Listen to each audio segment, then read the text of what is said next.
Senhoras e senhores, meninas e meninos, o polvinho marinheiro apresenta segurança a bordo. Férias!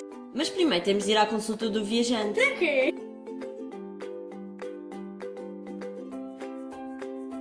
As principais preocupações dos pais que viajam com crianças é a primeira preocupação deles é proteger os filhos, de forma a evitar que eles fiquem doentes. O que eles querem saber é como é que podem proteger os filhos. Nós, de acordo com o local para onde vão, identificamos as doenças, vemos se eles estão bem vacinados, se cumpriram o Programa Nacional de Vacinação e já aí confere uma proteção muito grande. Por vezes, quando voltam, têm sintomatologia, febre súbita, sentirem-se muito cansados, devem procurar um médico e dizer que estiveram num país onde havia ou há esta e aquela doença.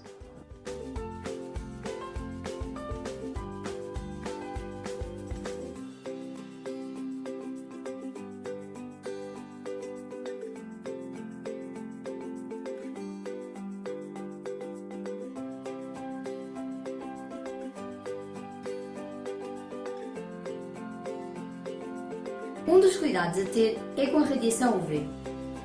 Antes de se expor ao sol, não se esqueça de ir à recepção do cruzeiro informar sobre o nível de radiação do próprio dia. Há também panfletos informativos sobre a segurança a bordo. Faça uso dos mesmos. Nível 11-12. Evite toda a exposição solar. Pode sempre ir para a piscina coberta e não se esqueça que está num cruzeiro. Fontes de diversão não faltam. Nível 8-10. Tem que utilizar protetor solar, óculos de sol com filtro UV, t-shirt, chapéu e guarda-sol. Evite a exposição entre as 12 e as 16. As crianças devem evitar a exposição ao longo do dia. Nível 6-7. Aplique as mesmas medidas de segurança anteriormente referidas para o nível muito alto.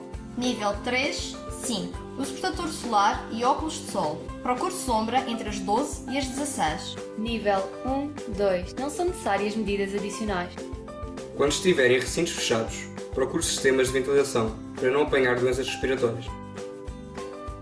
Lave sempre os objetos que possam ter estado em contacto com o chão, com especial atenção para biberons, xuxas e brinquedos. Tenha atenção aos alimentos e à água ingeridos.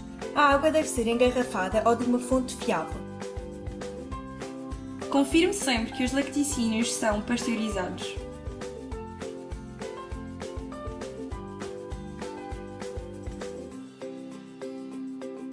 Descasque a fruta imediatamente antes de a consumir. Verifique se a criança está agitada e com sede, se urina em quantidades e frequências normais e se as mucosas estão secas. Meia galinha, não é? Por isso é preciso estar atento aos sinais de hidratação. Se notar alguns destes sintomas, consulte o médico a bordo. Pode tratar-se de diarreia do viajante. Filha, ainda não podes entrar dentro d'água. Sabes o que é que tens a fazer? Primeiro casa de banho, segundo chuveiro. Os pais devem incentivar a ida à casa de banho antes de entrar na piscina, de forma a evitar a libertação de matéria fisiológica na mesma. O duche, antes de entrar na piscina, remove o suor, resíduos cosméticos e óleos que podem contaminar a água. Não se esqueça de verificar se a faixa etária dos seus filhos se enquadra à utilização da piscina. Não corres na piscina, não quero que te magoes. Quando entrar no cruzeiro, não se esqueça de participar juntamente com a sua família na simulação de naufrágio. Ensina aos seus filhos o caminho até o camarote. Assim, caso se percam, saberão sempre como ir ter consigo. Os seus filhos não devem correr nas varandas e, em caso de tempestade, a atenção deve ser redobrada. Em caso de naufrágio, mantenha a calma. Entre ordeiramente para o bote salva-vidas e siga as instruções que lhe serão dadas pela tripulação. Não andes descalça junto ao mar. Pode ser picado ou sofrer uma dentada de um animal venenoso. Antes de passear ao pé do mar, obtenha conselhos locais sobre a possível presença de animais aquáticos perigosos. Use sapatos ou sandálias ao andar à beira da água. Evite o contacto com alforrecas e, caso sofra uma picada ou dentada por um animal venenoso, procure um médico.